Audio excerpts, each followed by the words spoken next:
여러분, 7번 황금공 소유주 메시가 미국 팬들 앞에서 데뷔했습니다. VIP 관중들이 실망하지 않도록 기회를 놓칠 수 없었죠. 이렇게 기억에 남을 만한 경기가 무승부로 끝나길 누가 바라겠습니까? 그리고 그때 운명은 메시에게 주목받을 기회를 줬습니다. 90+4분. 인터 마이애미에게 매우 유리한 각도에서 프리킥이 주어졌어요. 그리고 얼마 지나지 않아 우리는 기다려온 발을 목격했습니다. 짧은 보폭 몇 걸음, 오른쪽으로 균형을 잡고, 그리고 메시의 뛰어난 왼발이 공을 바로 먼 코너로 보내기에 충분한 힘을 발휘했습니다.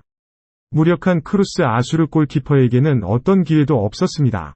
카메라는 싸구려 크루즈 아수르 골키퍼를 위한 불쌍한 표정보다는 대비 멋진 중년의 남자 데이비드 베컴의 환한 얼굴을 빠르게 찾았습니다. 물론 인터 마이애미 회장은 이보다 더 화려한 데뷔를 기대할 수 없었겠죠. 그리고 영국 대표팀의 전 팀장은 남미 스타가 가져온 매체 영향에 만족할 수 있을 것입니다. 무리한 상상일지라도 48세의 매니저는 자신과 메시가 어떤 쪽이 자유킥 기회를 더 잘 활용하는지 겨룰 수 있을 것입니다. 사실 전문적인 기술을 넘어서 베컴은 역사상 최고의 프리킥 테이커 중 하나였습니다. 지금까지 메시는 맨체스터 유나이티드의 역사적인 7번보다 절대적인 통계에서 밀렸습니다. 구체적으로 아르헨티나의 스타는 자유킥에서 63골을 넣었습니다. 그리고 인터 마이애미 회장은 은퇴 시점에 65골을 기록했습니다. 확실히 비교하기 어려우며 우리는 더 많은 요인을 고려하여 누가 우수한 프리킥 테이커인지 결정해야 할 것입니다. 먼저 프리킥 골의 위치를 고려해 봅시다. 베컴과 메시의 상당수의 골은 14번 지역에서 만들어집니다. 하지만 더 어려운 지역에서의 슛을 시도하는데도 두려움이 없습니다.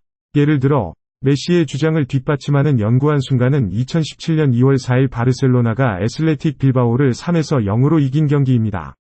당시 메시는 골라인에서 매우 가까운 위치에서 득점을 기록했으며 이 선수가 골을 넣을 수 있을 것이라는 생각은 아무도 하지 못했습니다. 그러나 앞에서 언급한 상황만큼 놀라운 것은 아니면 LA 갤럭시에서 뛰면서 코너킥 상황에서 상대편 골대에 골을 넣은 베컴을 찾기는 여전히 어렵습니다. 이 기억에 남는 순간에 따르면 2011년 7월 9일 경기에서 일어났으며 피해자는 시카고 파이어 FC의 수비 라인이었습니다. 뿐만 아니라 48세의 전 선수는 계속해서 치명적인 커브샷을 연출하는데 높이 평가받고 있습니다. 이것은 베컴이 프리킥에서 실행한 것뿐만 아니라 맨체스터 유나이티드의 역사적인 7번도 센티미터 단위로 정확한 크로스로 매우 유명했습니다. 물론 여기에 운이나 우연은 전혀 없습니다. 이것은 베컴이 갖고 있는 몸매의 특성을 결합한 수년간의 헌신적인 연습의 결과입니다. 구체적으로 일부 전문가들은 1.83m 위키에도 불구하고 베컴은 낮은 중심 무게를 가지고 있다고 지적했습니다. 그리고 이로 인해 옛날 올드 트래포드의 7번 선수는 약 60도 정도 기울어져 있었지만 여전히 기둥 위에서 단단하게 서 있었습니다. 게다가 베컴은 공을 발로 건드리기 전 순간들에서 자신만의 이점을 찾았으며 이는 그의 전팀 동료 로비뉴가 주목할 만한 발언으로 지적했습니다. 베컴은 종종 공과 접촉하기 위해 오른발 안쪽을 사용하지만 그 궤도는 항상 다릅니다. 그것은 접촉 순간에 그가 표면 접촉 영역을 교묘하게 변경함으로써 공의 궤도가 갑작스럽게 변화하고 그것이 공을 놀라게 만듭니다.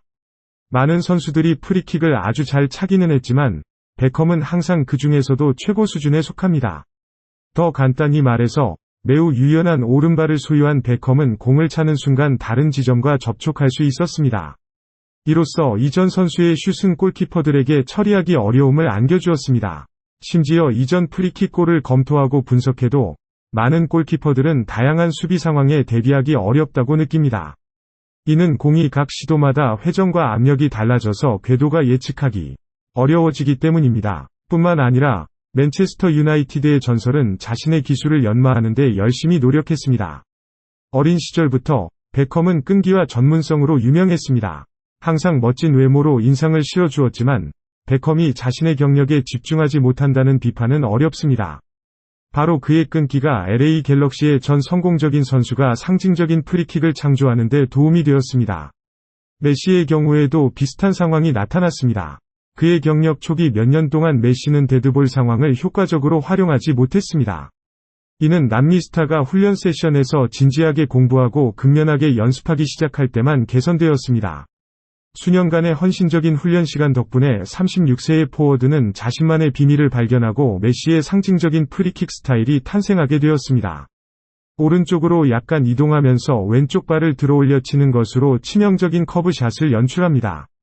물론 메시의 중심은 오른발에 집중됩니다. 많은 경우에는 메시의 발이 앞부분이 땅에 가깝게 눌릴 수도 있습니다. 이것은 우연히 팬들에게 불안한 이미지를 만들어내며 메시의 팬들은 아이돌의 안전을 걱정하며 부상 가능성을 염려합니다. 그럼에도 불구하고 몇몇 섬세한 물리치료 전문가들은 정밀한 관찰 뒤에 메시가 이전에 철저한 훈련 스케줄을 가졌기 때문에 그런 상황에서의 위험을 완화할 수 있을 것이라고 결론지었습니다. 심지어 고유한 프리킥 기술은 메시를 독보적으로 만들어냅니다. 발목 부상의 위험 때문에 적은 수의 사람들만이 그것을 모방하려 합니다. 사실 메시와 베컴이 열심히 연마한 시그니처 기술들에 대해선 기술만으로는 프리킥 성공의 유일한 결정 요소가 아니었습니다. 따라서 침착함을 유지하고 결정적 순간에 빛나는 능력이 죽은 공 상황을 불멸로 만드는 요소가 됩니다. 간단한 맥락에서 볼 때 메시가 최근 인터 마이애미를 위한 데뷔골을 넣은 것은 공식 경기 시간에 발생했거나 이미 결정된 경기에서는 그 매력이 약간 사라질 수 있습니다. 하지만 이 경이적인 골은 양팀이 접전 중이고 경기가 추가 시간에 진입한 상황에서 등장합니다.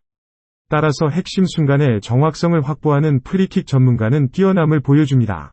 이 문제에서는 메시를 상대로 거의 누구도 견줄 수 없습니다. 많은 사례에서 메시는 세트피스로 경기의 진행을 변경해왔습니다. 2월에 발생한 사건이 그 예시로 파리 생제르맹과 릴 FC 경기에서 있었습니다. 구체적으로 그날 리그 1위 대표팀은 관중들에게 강렬한 드라마틱한 순간들을 선사했습니다. 시간이 90+5분을 향해 다가갈 때 스코어는 여전히 3에서 3으로 무승부였습니다.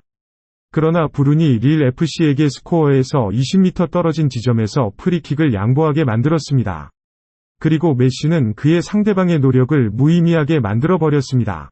또한 이 득점 순간에 메시는 섬세함을 뽐내며 수비벽의 위치를 신속하게 관찰하여 공을 컵으로 돌려 자신의 동료가 신속히 머리로 터치할 수 있는 위치로 보냈습니다. 이로써 공의 경로를 바꾸고 상대방을 놀라게 했습니다.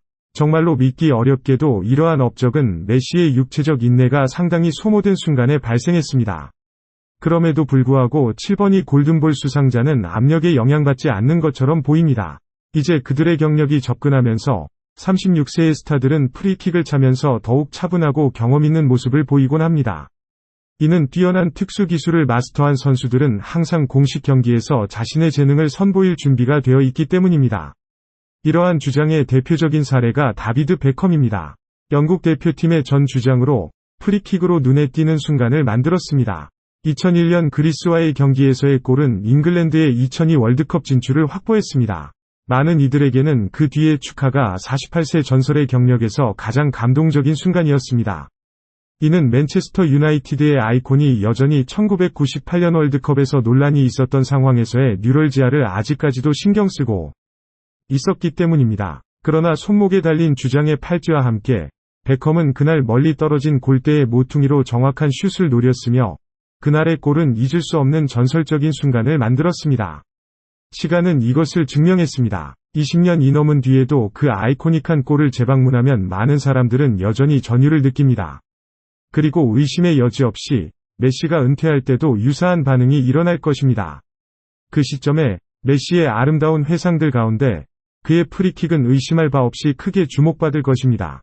바르셀로나, 파리 생제르맹, 아르헨티나 대표팀, 심지어 인터 마이애미의 색상으로서 그것들은 거의 예술작품입니다. 그리고 시간과 열정이 허락한다면 아르헨티나의 전설은 여전히 큰 꿈을 꾸게 될 것입니다. 그러나 다른 유명한 이름에 위에 세워진 가장 위대한 이정표를 잊지 말아야 합니다. 바로 후니뉴 페르남부카노, 77개의 프리킥 골 기록을 보유한 브라질의 프리킥 왕으로 불리는 이름입니다. 그러므로 메시의 팬들, 그의 경력의 마지막 몇 년을 소중히 여기며 미국에서의 데뷔골이 다음 기적적인 장을 여는 시작에 불과할지 모른다는 것을 기억하세요.